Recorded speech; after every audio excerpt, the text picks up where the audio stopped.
बहरा गांव में दो दोस्त रहते थे। एक का नाम असलम था और दूसरे का नाम अकबर। असलम और अकबर आपस में बहुत गहरे दोस्त थे, जिनकी दोस्ती को तकरीबन 15 साल गुजर चुके थे।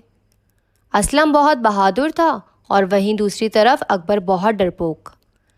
बहरा गांव के बुज़ुर्गों ने अपने बच्चों को एक पुरानी हवेली के बारे में कुछ अनहोनी बातें बता रखी थीं, जिसकी वजह से सब लोग उस हवेली के करीब से गुजरते हुए भी डरते थे। एक बार असलम और अकबर कहीं जा रहे होते हैं कि सामने बहुत सारे बुजुर्ग खड़े हुए बातें कर रहे होते हैं और सामने बैठे बच्चे उनकी बातें बहुत गौर से सुन रहे होते हैं। इस हजूम को देखकर असलम अकबर से कहता है कि हमें भी वहाँ जाकर देखना चाहिए कि ये सब बच्चों को क्या दर्ज दे रहे हैं। असलम और अकबर वहीं कहीं जगह बनाकर खड़े हो जाते हैं और बातें सुनने लग जाते हैं। उनमें से एक बुजुर्ग बच्चों से कहते हैं, बेटा, इस गांव में एक हवेली है जो कि पुरानी हवेली के नाम से मशहूर है। ये हवेली काफ़ी सालों से बंद है।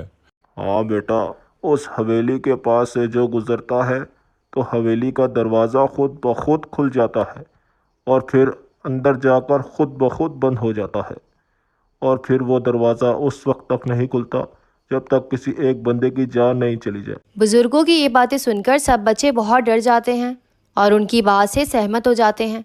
पर वहीं दूसरी तरफ असलम हंसने लग जाता है और अपने दोस्त अकबर से कहता है, ये उम्र के बड़े लोग भी क्या बातें करते हैं। ये हमारे बुजुर्ग अभी भी इन बातों पर यकीन रखते हैं, हालांकि ऐसा कुछ नहीं है। अब नया दौर आ चुका है, कौन इन बातों पर भरोसा करता है। असलम, हमें बुज़ुर्गों की बातों को मानना चाहिए। इन्होंने अपनी पूरी ज़िंदगी इसी गांव में गुजारी है। उस हवेली में कुछ तो ज़रूर ऐसा है जो ये सब हमें वहाँ जाने से मना करते हैं। अकबर मेरे दोस्त, ऐसा कुछ नहीं है। मैं तुम्हें ये बात साबित कर सकता हूँ कि ये सब बातें मनगढ़ंत हैं। अच्छा, तो तुम ये कैसे साबित करोगे कि ये सब लोग झूठ बोल रहे हैं और वहाँ जिन्नात का कोई बसेरा नहीं है? हम कल दोपहर को उस हवेली में जाएंगे और सारा सच हमारे सामने आ जाएगा, और फिर हम सारे गांव वालों को बता देंगे कि बुजुर्गों की बातें बिल्कुल सच नहीं होती। ये सब बातें बेमतलब की हैं। नहीं नहीं, मैं कभी वहाँ नहीं जाऊँगा। तुमने जाना है तो जाओ, मुझे इन सब की बातों पर यकीन है और जिन्नात के होने पर भी यकीन है। अरे अकबर, डरपोक मत बनो, बहादुर बनो। तुम कल मेरे साथ चल रहे हो, बस। अकबर असलम के साथ जाने के लिए तैयार हो जाता है। अगली दोपहर दोनों दोस्त हवेली की तरफ निकल पड़ते हैं। हवेली का रास्ता जंगल से होकर निकलता है। असलम और अकबर अभी आधा रास्ता पार कर चुके होते हैं कि अकबर एक जगह रुक जाता है और असलम से कहता है, असलम, अभी भी वक्त है, सोच लो, वापस घर चलते हैं। मुझे तो बहुत डर लग रहा है। अब तो मैं उस हवेली का राज जानने के बाद ही घर जाऊंगा। ये कहकर असलम और अकबर दोबारा अपने रास्ते की तरफ चल पड़ते हैं। आधे घंटे का सफ़र तय करके आखिरकार वो हवेली तक पहुंच जाते हैं। हवेली दिखने में बहुत सुनसान होती है। ऐसा मालूम होता है जैसे यहाँ सदियों से किसी इंसान का गुज़र नहीं हुआ। जैसे ही अकबर और असलम हवेली के अहाते में पहुँचते हैं, खुश्क पत्तों की सनसनाहट एक डरावना सा माहौल पैदा कर देती है। अकबर ये मंज़र देखकर और खौफज़दा हो जाता है, पर असलम हवेली के अंदर जाने के लिए बेताब होता है।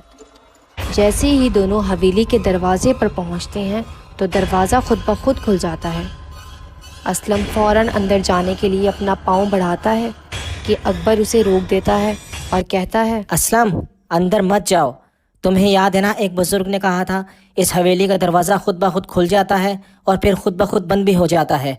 ये ना हो हम अंदर जाएं और दरवाज़ा बंद हो जाए, फिर हम बाहर कैसे आएंगे? असलम अकबर की एक नहीं सुनता और हवेली के अंदर दाखिल हो जाता है। जैसे ही दोनों दोस्त हवेली के अंदर जाते हैं तो दरवाज़ा खुद ब खुद बंद हो जाता है और दोनों के कानों में एक अजीब सी आवाज़ें आने लग जाती हैं। ये आवाज़ें इतनी खौफनाक होती हैं कि असलम भी डर के सहम जाता है और फिर एकदम चुड़ैल असलम और अकबर के सामने आ जाती है, जिसको देखकर दोनों बहुत तेज़ दौड़ लगाते हैं। بھاگنے کے دوران اسلم کے پاؤں پتھر پر ٹکرانے کی وجہ سے وہ گر کر بے ہوش ہو جاتا ہے اور اکبر اپنی جان بچانے کے لیے حویلی کے دروازے کی طرف بھاگتا ہے، پر چڑیل اس کو مار دیتی ہے۔ اسلم کو جب ہوش آتا ہے تو وہ دیکھتا ہے کہ باہر شام ہو گئی ہوتی ہے اور حویلی کا دروازہ بھی کھلا ہوتا ہے۔ اسلم خوش ہو جاتا ہے کہ ہمیں کچھ نہیں ہوا، اور یہ کہہ کر وہ اپنے دوست اکبر کو ڈھونڈتا ہے، اور پھر حویلی سے باہر آ کر دیکھتا ہے تو وہیں صحن میں اکبر کی لاش پڑی ہوتی ہے۔ اسلم یہ دیکھ کر بہت روتا ہے اور کہتا ہے، میری ضد کی وجہ سے میرے دوست کی جان چلی گئی۔ اب میں اپنے آپ کو ساری زندگی معاف نہیں کر پاؤں گا۔ میری ضد نے مجھ سے میرے بچپن کا دوست چھین لیا۔ پیارے دوستو، ہمیں ہمیشہ بزرگوں کا احترام کرنا چاہیے اور ان کی باتوں پر یقین رکھنا چاہیے، اور جو بزرگوں کی بات نہیں مانتے ان کے ساتھ بھی یہ سب ہوتا ہے جو اسلم کے ساتھ ہوا۔